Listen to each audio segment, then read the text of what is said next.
बच्चों, तो मैं एक उदाहरण देता हूँ आपको। यदि तुम परिश्रम करते तो अवश्य ही उत्तीर्ण हो जाते। यदि तुम परिश्रम करते तो अवश्य उत्तीर्ण हो जाते। यदि तुम परिश्रम करते एक वाक्य है पूरा, ठीक है, बीच में तो जुड़ जाता है, उसके बाद आता है कि तुम अवश्य उत्तीर्ण हो जाते, दूसरा वाक्य आता है। तो बीच में जो तो है वो है समुच्चय अव्यय, ठीक है।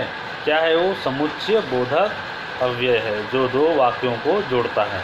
ऐसी आपको 5 वाक्य ढूंढकर निकालने हैं। अब यहाँ इस पाठ में भाषा से में दूसरा देखेंगे जिसमें आपको दिया हुआ है। पाठ में बहुत सारे शब्द आए हैं, उनमें आपको विशेषण और विशेष्य ढूंढना है। विशेषण और विशेष्य ढूंढना है, ठीक है। लंबी क्या है? यहाँ देखिए, भूरे बादल, उन्माद पूर्ण हंसी, अटल धैर्य, नया उत्साह, विकट समय, सस्ता जीवन, प्रलय राग, ये प्रयोग विशेषण विशेष्य के उदाहरण हैं। पाठ में इसी प्रकार अन्य उदाहरण को खोज कर लिखिए और विशेषण और विशेष्य को चिन्हित कीजिए। एक तरफ आप विशेषण लिख लीजिए कॉपी में, एक तरफ विशेष्य लिख लीजिए, और विशेषण के नीचे विशेषण को लिखिए, विशेष्य के नीचे विशेष्य को लिखिए। अब विशेषण क्या होता है, विशेष्य क्या होता है, ज़रा देखिए।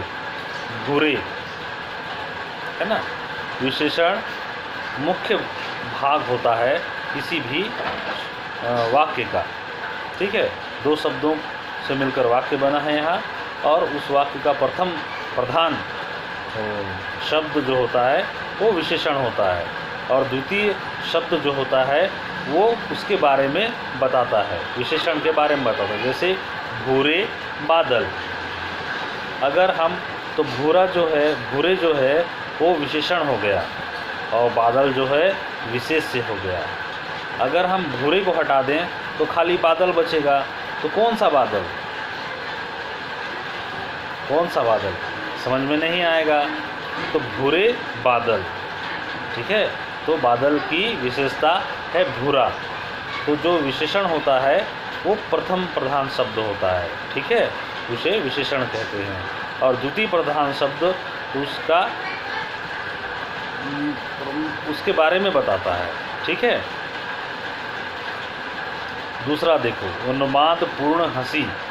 तो उन्माद पूर्ण जो होगा वो विशेषण होगा, और हंसी विशेष्य होगा, ठीक है। उन्माद पूर्ण हंसी। फिर अगला आता है अटल धैर्य। अटल धैर्य, ठीक है। तो यहाँ अटल जो होगा वो विशेषण होगा, और धैर्य जो होगा वो विशेष्य होगा, ठीक है। अटल जो होगा वो विशेषण होगा, धैर्य जो होगा वो विशेष्य होगा। उसी प्रकार नया उत्साह, तो यहाँ पर नया जो होगा वह विशेषण होगा, नया जो होगा वह विशेषण होगा, और उत्साह जो होगा वो विशेष्य हो जाएगा, ठीक है बच्चों। उसी प्रकार विकट समय, तो विकट जो है वो विशेषण होगा, और विकट जो क्या होगा, विशेषण होगा, और समय जो होगा वो विशेष्य हो जाएगा, ठीक है। विकट मतलब कठिन, कठिन समय है। अगर कठिन निकाल दे तो समय बचेगा, है ना। तो समय किसी के बारे में नहीं बता रहा है कि अच्छा समय है कि बेकार समय है।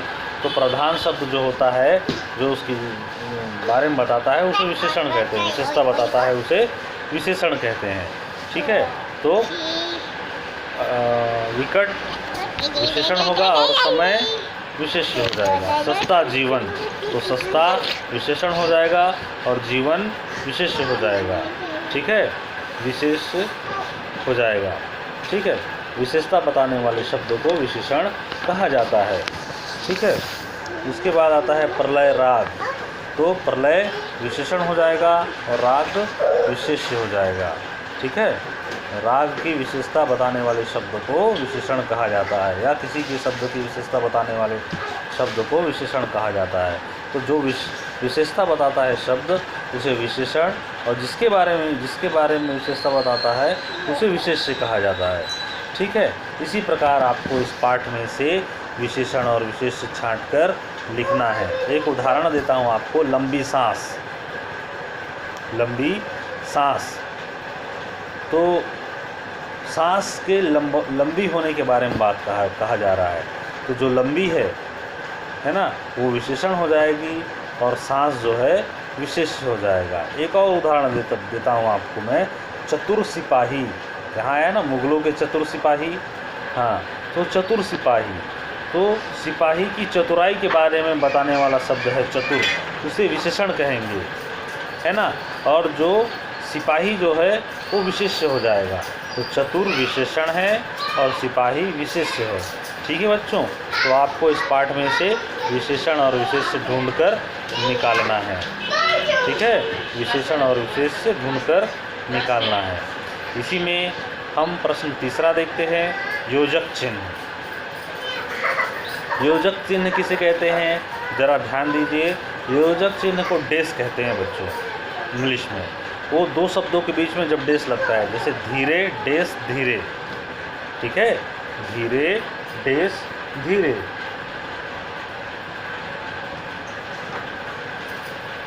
इस पाठ में बहुत सारा आया है,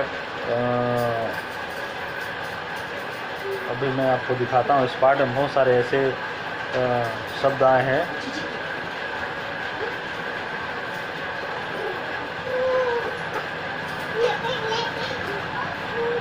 ये देखिए, यहाँ पर एक चीज़ दिखा रहा है, यहाँ पर देखिए आप लोग,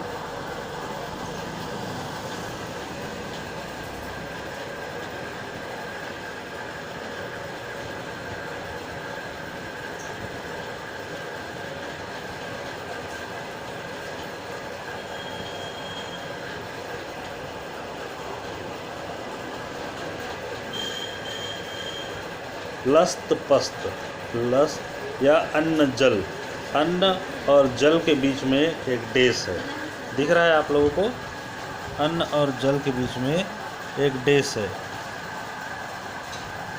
ठीक है, अन्न और जल के बीच में एक डेस है। तो ये जो अन्न और जल है ना, जो दो शब्दों के बीच में जो डंडा लगता है ना, उसे कहते हैं योजक चिन्ह। ठीक है, जैसे एक जो डेस दूसरे, एक दूसरे, फिर दिन डेस भर, दिन भर, कहते योजक चिन्ह कहते, नस योजक चिन्ह नस, पत्ता योजक चिन्ह पत्ता, पशु योजक चिन्ह पक्षी। इसी प्रकार आपको बहुत सारे योजक चिन्ह को ढूंढना है जब दोनों पद प्रधान हों। अब योजक चिन्ह किसे कहते हैं, इसे देख लीजिए आप। जब दोनों पद प्रधान हो, मतलब दोनों शब्द, है ना, दोनों शब्द, जैसे एक दूसरे, जब दोनों पद प्रधान हो तो वहाँ योजक चिन्ह का प्रयोग होता है। ठीक है, एक डंडी का प्रयोग होता है बीच में लगाने के लिए। ठीक है, एक डंडी का प्रयोग होता है बीच में लगाने के लिए, उसे योजक चिन्ह कहते हैं। दोनों पदों के बीच में योजक चिन्ह लगाया जाता है और दोनों पदों के बीच में और का लोप हो जाता है। जैसे एक और दूसरे, तो और नहीं बोलेंगे हम, वहाँ एक दूसरे कहे जाएगा।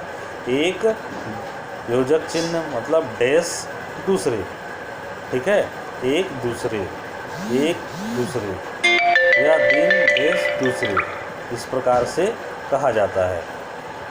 ठीक है, तो बच्चों आज यहीं तक पढ़ेंगे हम।